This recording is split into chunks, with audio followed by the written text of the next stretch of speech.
This is Churchill's Shadow by Linda Stoker, and we're on chapter 3 now. So this is called Water and War. The 1st of September, Norwood, London. Kate stared unblinking at the words written in chalk on the newspaper stand. State of emergency declared. She stood rigid on the pavement. A blackbird chirruped from the cherry tree outside the shop. She remembered reading the same words 25 years earlier, and the following day the headline was War. Walter came up behind her and held her waist. I'll have to report to the superintendent. When I retired, I signed an agreement saying I'd become a part-time reserve policeman if ever there was a national emergency. I hope they'll let me report to Brighton station. A tear trickled down Kate's cheek. Walter led her back into the shop and turned the sign to closed. I'll probably have to go back in uniform. You always did like me in uniform. He held her in his arms and let her sob until the ringing of the telephone disturbed them. Kate reached out and picked up the receiver. She listened to the operator and passed it to Walter. This is Walter Thompson. I'm trying to connect you with Mr. Churchill, sir, said the operator. Churchill's voice boomed down the line. Where have you been, Thompson? I've been trying to reach you. In Brighton, sir, organising my new business, but I have to report for part-time uniform duty now. I've sent you a brief note to explain. You don't need to bother about that. I've been through to the commissioner. You now work for me, officially. I don't want anyone else. They've sent me all sorts of rubbish these past few weeks. I'm too long in the tooth to have new people around me. No need to report to tomorrow, and you can choose your own staff. Walter pulled Kate closer. Kate's body began to shake with her tears. She sniffed them back. There's going to be a war, isn't there? I'm afraid you're probably right, old girl. Then I shan't be any worse off than any other wife whose husband goes off to fight then, shall I? Except that most men your age would be on home front duty, and I would know you'd be home for your supper at 6. She jerked away from him and stood straight. I just wish that blasted man would leave us alone. 3rd of September, Churchill's London apartments. The morning sun streamed through the Victorian sash window to Churchill's study. The polished wooden floors in his large Westminster flat were decorated with exquisite Turkish carpets, and paintings adorned every room. Walter and George stood listening to the soothing tick-tock of Churchill's ponderous grandfather clock. The staff were tiptoeing around and talking in whispers, waiting for news from Germany. Britain had sent Hitler an ultimatum at 9 a.m.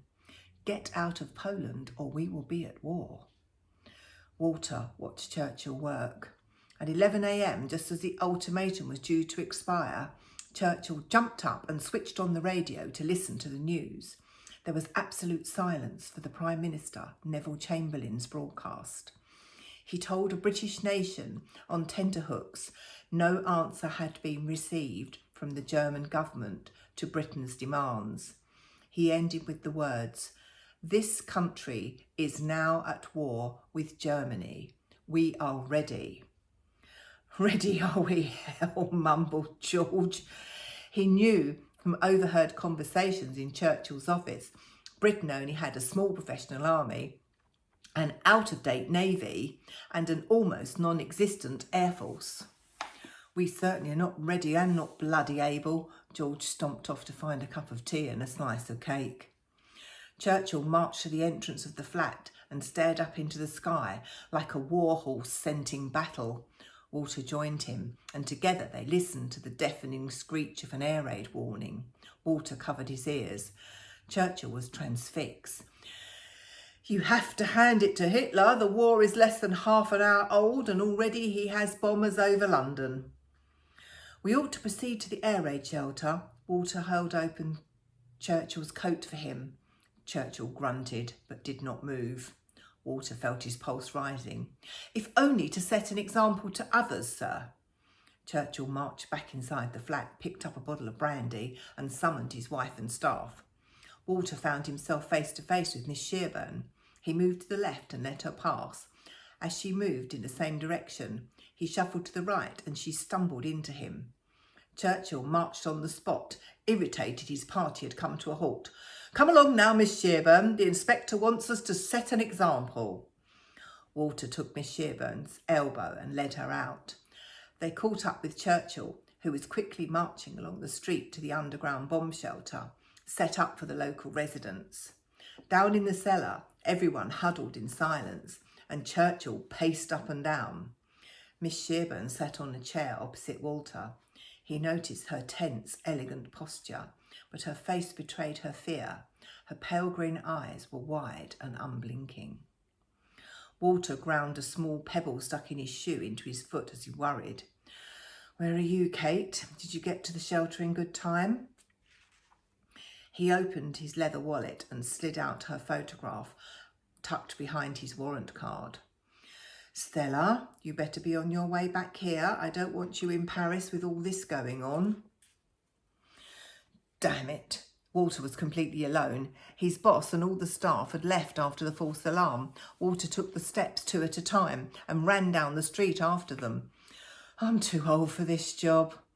As he dashed into the hall, the maid saw him and pointed up the stairs. Walter ran up 3 floors and found Churchill on the roof, scanning the sky for aircraft. "Right then, Thompson, House of Commons, I think." Churchill pushed past his bodyguard and headed downstairs to get into the waiting car. Walter followed him, checking both the rear doors were shut before taking his place next to George. In the Commons chamber, the session was about to begin. Churchill waited a few minutes as the members took their seats. He rose to explain why the government had been unsuccessful in persuading the Germans to withdraw from their invasion of Poland. He praised the work of the British ministers that they'd done to try to avoid a war. "In this solemn hour, it is a consolation to recall and dwell upon our repeated efforts for peace. All have been ill-starred, but all have been faithful and sincere." Outside in the car park, George and the other detectives exchanged the usual inconsequential chatter of those who spend most of their working days waiting for orders. When Walter emerged with Churchill, they dropped their half-smoked cigarettes into the gravel and straightened up. Walter's position as Churchill's right-hand man kept him apart from his colleagues, but he held their unwavering respect for his professionalism and total recall. It was known that Walter could remember every day of his career in the police force and every criminal. He never forgot a face. The guards stiffened in their boxes beside the front gate as the heavy iron grills of Westminster Palace were swung open. George started the engine and turned to look at Churchill for instructions.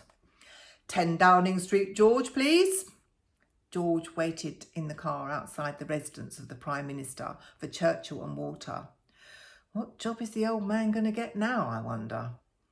Churchill emerged from behind the black door with Walter and a gleam in his eye. "It's the Admiralty," adding with a chuckle. "A lot better than I thought. And oh, Thompson, you are remaining with me permanently. I've arranged it with your commissioner." "What's that?" muttered George under his breath to Walter. "So the old man's been put in charge of the Navy yet again. Well, God help us. People still blame him for the lives lost at Gallipoli when he was in charge of the Admiralty during the last war. As for you, so much for you going home to the missus." Walter said nothing. How will I explain this to Kate? Back in Churchill's apartment, Miss Shearburn was busy typing an announcement to all the national newspapers. She read it back to herself aloud, aware Walter was listening. "Inspector Thompson has been reappointed as Mr. Churchill's private bodyguard. No reference to this appointment must be made in the press. No photographs showing Inspector Thompson with Mr. Churchill are to be published. Furthermore, Mr. Churchill is not to be photographed where the pictures show any recognisable landmarks. Strictly forbidden areas are his homes, the House of Commons, Admiralty House and Downing Street. Walter gave Bunny a half smile and headed for the kitchen. The cook noticed Walter was looking a bit glum and handed him a large cup of steaming brew. "There, nice cup of tea, Inspector." Walter nodded and sat down at the kitchen table. His thoughts were elsewhere as he took large gulps. "That one didn't touch the sides, did it, lovey? Here, let me pour you another." Walter smiled and took the tea. He lingered over the second cup. He got up, rubbed his face in his hands and went off walking. The fresh air helped him quiet his thoughts. Once he had calmed himself, he decided to look for Churchill. He found him in his study, also in a foul mood. "They've sunk the Athena, Thompson, an unarmed passenger vessel on its way from Liverpool to Montreal. Over 100 souls lost." He tore into his paperwork as if to avenge the dead. Walter stood in silence. After about an hour, Churchill leapt up and announced, "I'm off for a bath." Walter knew the routine. Churchill often took 2 baths a day and would spend at least an hour soaking and reading the daily newspapers as he reclined in the tub. Walter rested on the bed in his room in the attic. The scream of the air raid warning made him jump up. Sweat ran down his back as he took the stairs 2 at a time and flung open the door to Churchill's bathroom. "I won't have my bath disturbed by Mr. Hitler," Churchill said and slid under the water. "Sir, we have to leave the apartment and go to the underground bomb shelter." Walter grabbed the chain and pulled the plug out of the bath. The old man splashed water at him. Walter laughed and splashed Churchill back. Churchill feigned shock and then, like a child at the seaside, began to splash his bodyguard until all the bath water had run out. In the middle of their fight, Walter caught his reflection in the bathroom mirror. He was laughing and a warm glow filled his chest. In that instant, Walter recognised, in reality, he had 2 families. His loving one, Kate, Stella, Emily and Bernie, and this other strange family that was him, Churchill and George. Churchill had taken the place of his own father in much the same way as he had become a father to Bernie and Stella. And George was like the brother he never had. Walter swallowed hard and stared at Churchill, realising this second family life was far more stimulating and dangerous than anything he'd experienced with his own flesh and blood. And he hated himself for feeling torn between the two. Walter held out a large fluffy towel for Churchill, who hesitated, looking like a baby hippo sitting in a shallow pool. "Well, it will never do, will it, if we fight among ourselves?" Churchill grinned, stood up and accepted the towel, giving Walter an affectionate slap on the shoulder as he clambered out of the bath. "Come on, I'm not having you killed yet," Walter urged, feeling a stab of guilt at the force of his affections for the man he called father. "We need you to see the war out. I wouldn't want you to get up tomorrow and read the headline in the Express, 'Winston Churchill, victim of the first air raid, found dead naked in his bath.'" Churchill threw the damp towel at Walter and then marched into his bedroom, humming "Land of Hope and Glory."